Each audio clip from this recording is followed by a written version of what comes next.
Okay. Guys, All right, Coach. Do you want to just give like an opening statement and then we'll take questions? sure.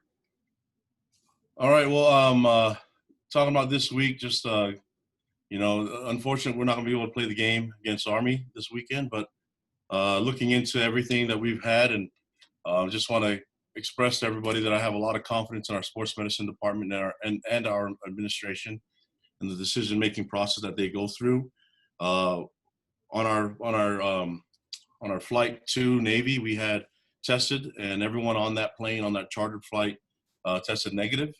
And so on our return, we were able to test our guys and had a small number of positives. And because of that, with all the different variables involved, because of the travel, you can imagine all the people that we had to connect with, and got a lot of feedback from all these different separate entities.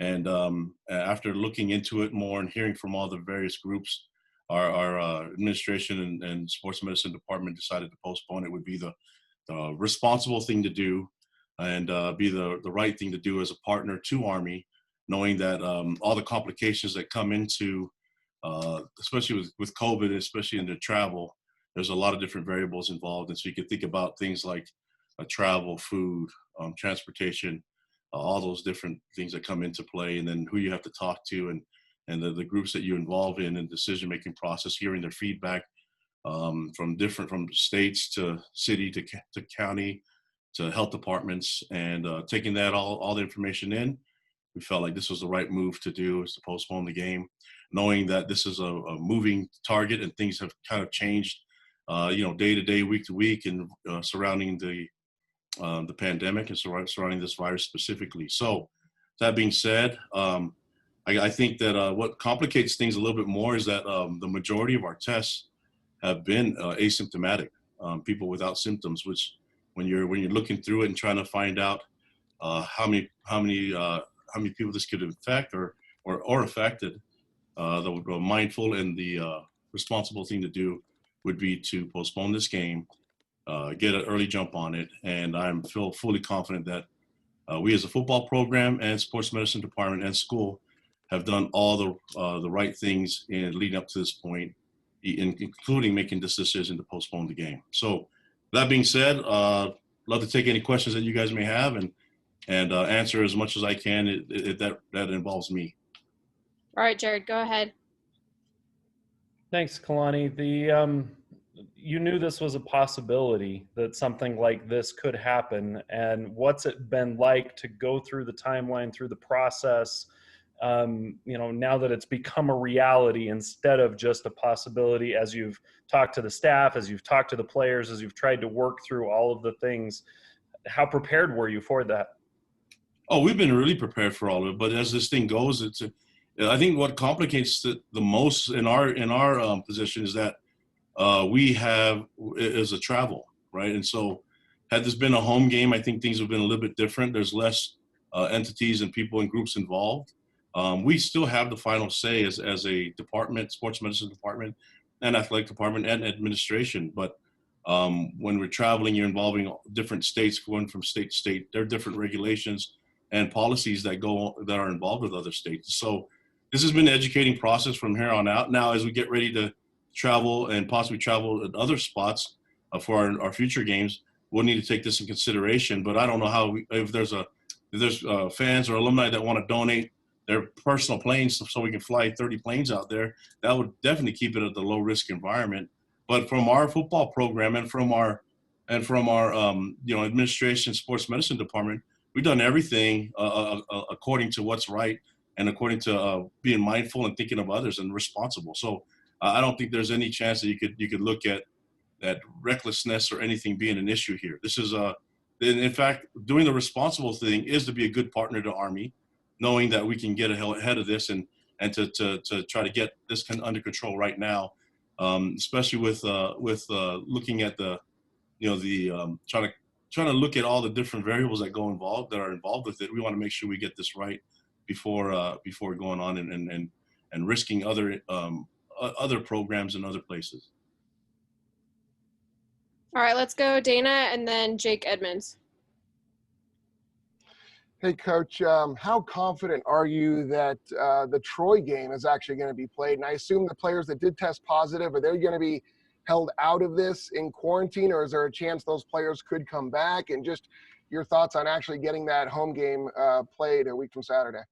I think the goal is try to get our players back for that game, and what we're doing this week and what we've done since we've got those positive tests and since last week, is try to provide an environment so that we can get those guys back as soon as possible and get the whole team back. Right now, this week, we're going to do a different form of practice. I mean, we're limited to certain groups, and our groups are going to be 10 to 15, and they can't involve other coaches moving back and forth and other players moving back and forth. And so this week won't be the same type of prep that you would do for an opponent, knowing that you can't get on the field and practice all the different looks you're going to get. But our guys will be, we'll do our install through virtual, through Zoom and things like that, and we'll try to get as much preparation for Troy as possible. But that's really hard to do unless you get on the field and practice that. And what we're hoping is that by next week we can get back to practicing, as a program together and prepping the right way before that game. And hopefully we can get that going by Monday. Some individuals, depending on how everyone tests out, will be limited and may not even return until then. And even if players are late getting back, we want to make sure that they're safe and that they're not at risk for anyone else, but also for themselves. We're trying to keep these guys in shape and make sure that they're not entering the field without a lot of practice or prep. It wouldn't be a smart thing for us as a program to do. So we want to keep them in mind and make sure that we're in the right spot. That's why this move and this decision was really vital for us going into that game against Troy. All right, Jake Edmonds and then Jake Hatch. Hey, Coach. Before the season started, you mentioned that you would basically play until they told you to stop. Did you and Tom come to a conclusion as far as like a criteria in terms of the number of cases on the team that would, cancel a game or stop the season, or was it always going to be kind of a week by week or even a player by player basis? No, I think what it came down to was the other players involved. If it was just, like I said, with all the variables coming into it, when you're hearing, and you have to alert other people of when you have a positive test, you have to include them in the whole decision-making process. And so when you're looking at it and you're thinking, okay, and they're telling you their protocol on whether something's a high risk or low risk environment, that was for us is like, when we took all the information back from all these different groups, the right thing to do was to postpone it. And this isn't stop, this is wait. So we're going to keep playing until they say stop. They haven't said stop yet. And if we keep doing our part, we can continue to play, although it's going to be a little bit different. Listen, this is different than anything we've faced, right? And that's going for all of us in the community. And so as we're working through the whole deal around COVID, we knew that this might be in the future, but there's a lot of flexibility in our scheduling. Unfortunately, this is part of the season this year. We're not the only game that has postponed their games and have to reschedule. There's a number of other ones too. But that shows that the programs and administrations are thinking about others and are thinking about the safety of people and the players involved before just going on and just playing. To me, this is a very responsible move by BYU, and I applaud it. I'm just gonna do my part to get this done this week and hopefully get back to next week where our players can practice and prep for Troy. All right, Jake Hatch and then Norma. Jake, we can't hear you. There you go. Now? All right, yep. Kalani, we saw over the weekend Mike Buddy, the AD from Army, advocating for a team to play them this week, looking for somebody. What is your confidence level you guys will get this game back on the schedule this season? That's Tom's department, but I looked ahead of it, and it doesn't seem too hard to me. We want to play them. Army's a really good team. They're doing some great things right now too, and have I think I don't think anyone else is 2-0. I think they are, but would love to play that game. We have an opening on November 28th and December 5th. So do they. So it doesn't seem like it's that hard. I'll let Tom deal with that though. Okay, Norma and then Shep. Hey, Coach. So you mentioned how one of the biggest issues with trying to maintain that bubble environment is traveling. And if you were to stay home, that would reduce a lot of the higher risk situations. But what is your opinion or just your thoughts on what is going on the BYU campus outside of football, with the parties being thrown over the weekend, the Young and Dumb production making pop-up clubs around town, and how students are just kind of doing whatever they want as if it were a regular school year? Well, I don't know anything about all that stuff except for educating my players to be smart and to do their part. We all have a responsibility individually here on our football team. There's 123 guys on our football roster, and that including with the coaches, staff, and support staff. I think it's really important for us to be mindful of others. And I think what's really dangerous about the virus is that all the majority of the tests that we've had that are positive are asymptomatic. That's a dangerous thing out there. When in the past, I mean, I don't know, it seemed like if you had symptoms, you go get tested. Now you could test positive and not know. But I think what BYU is doing is great. We test 3 times a week, and when you test it and you get these positives, you have to respond accordingly. And like I said, I've been really confident the way our program has handled this, and looking forward to our players being smart. If they want to play football, this is the key. This is the deal. So I can't believe BYU's throwing parties. Where were they when I was a student? I like to dance. All right, Shep, go ahead. All right, Kalani. Realizing where the most of these questions are going to come from, I did want to make sure that we asked you about the Louisiana Tech announcement that was announced about 20 minutes ago. Just your thoughts on taking on La Tech coming up on the 2nd of October. Great team, great coaches. It's going to be a great test for us. We're focused on getting through this week and focusing on Troy, but glad that Tom was able to add that to the schedule. And I think the world of that program, they have tons of athletes. We have coaches here that have spent some time in that state in Louisiana, so we know what type of athletes they can bring here. And they're going to cause some issues, but right now focused on Troy. But glad that schedule's filling out. And in connection to that answer, I think that it's important that people know that we want to play Army. That's not something that our players are excited about. That we had to postpone that game. Our guys want to get on that game, and there's a lot of things that we want to prove, a lot of things that we want to test ourselves. And facing a team like Army, their physical, tough part of the game, I think that fits what we want to challenge ourselves with. So we're looking forward to getting that rescheduled, hopefully, and really glad that we're able to add quality opponents like La Tech, and then looking forward to that. But we'll try. As a head coach, I'm going to try to stay focused on this. But this is a different year. You got to be able to see what else is going to happen out there. And as teams and programs start to make these decisions, whether they're postponed games or not, you may see a lot of flexibility in schedules in 2020. That's okay. I think a lot of the athletic directors knew that this might be, it might have to be a transition that you're making through the fall of 2020. All right, let's go Jeff Rainier and then Mitch Harper. Yeah, hey, Kalani. I was just curious about you guys had such a great start to the season. I'm just curious how you stay so positive, or how you stay positive after jumping into the top 25 and everybody talking about BYU football, and now all of a sudden it comes to a stop. Has to be some frustration level there. No, I mean, we get to still play. I have a lot of friends that aren't playing right now, and there's a lot of great football players that are not playing right now. And so I know their frustrations, and right now we have it on hold, right? And so this level and this attitude that we have of appreciation and gratitude is going to continue. We talked to our players, had meetings about this entire process, and told them about it, before the weekend, that this was a strong possibility of postponing the games. A huge disappointment in them, but they also left there with a lot of gratitude. You're going to talk to some players that they'll tell you that they're just thankful that they still have an opportunity. While other conferences are voting to see if they're going to continue to play, we have an administration that has been behind our players 100%. And this is just one of those bumps in the road that we have to just be able to adjust to. It's okay, and we have a responsibility when we're traveling to other states to include the other states and include their policies and their regulations into our travel as well. Be mindful of them. And then if we do that correctly, we can continue to travel. So this is an ongoing thing, but I've been really, that's where the positivity comes from, is that we get to still play, and a lot of good friends of mine, a lot of great players are out there not able to do that, and I feel for them. But we're still fortunate in this position right now. Kalani, was there any talks about Army coming out to Provo to play this game?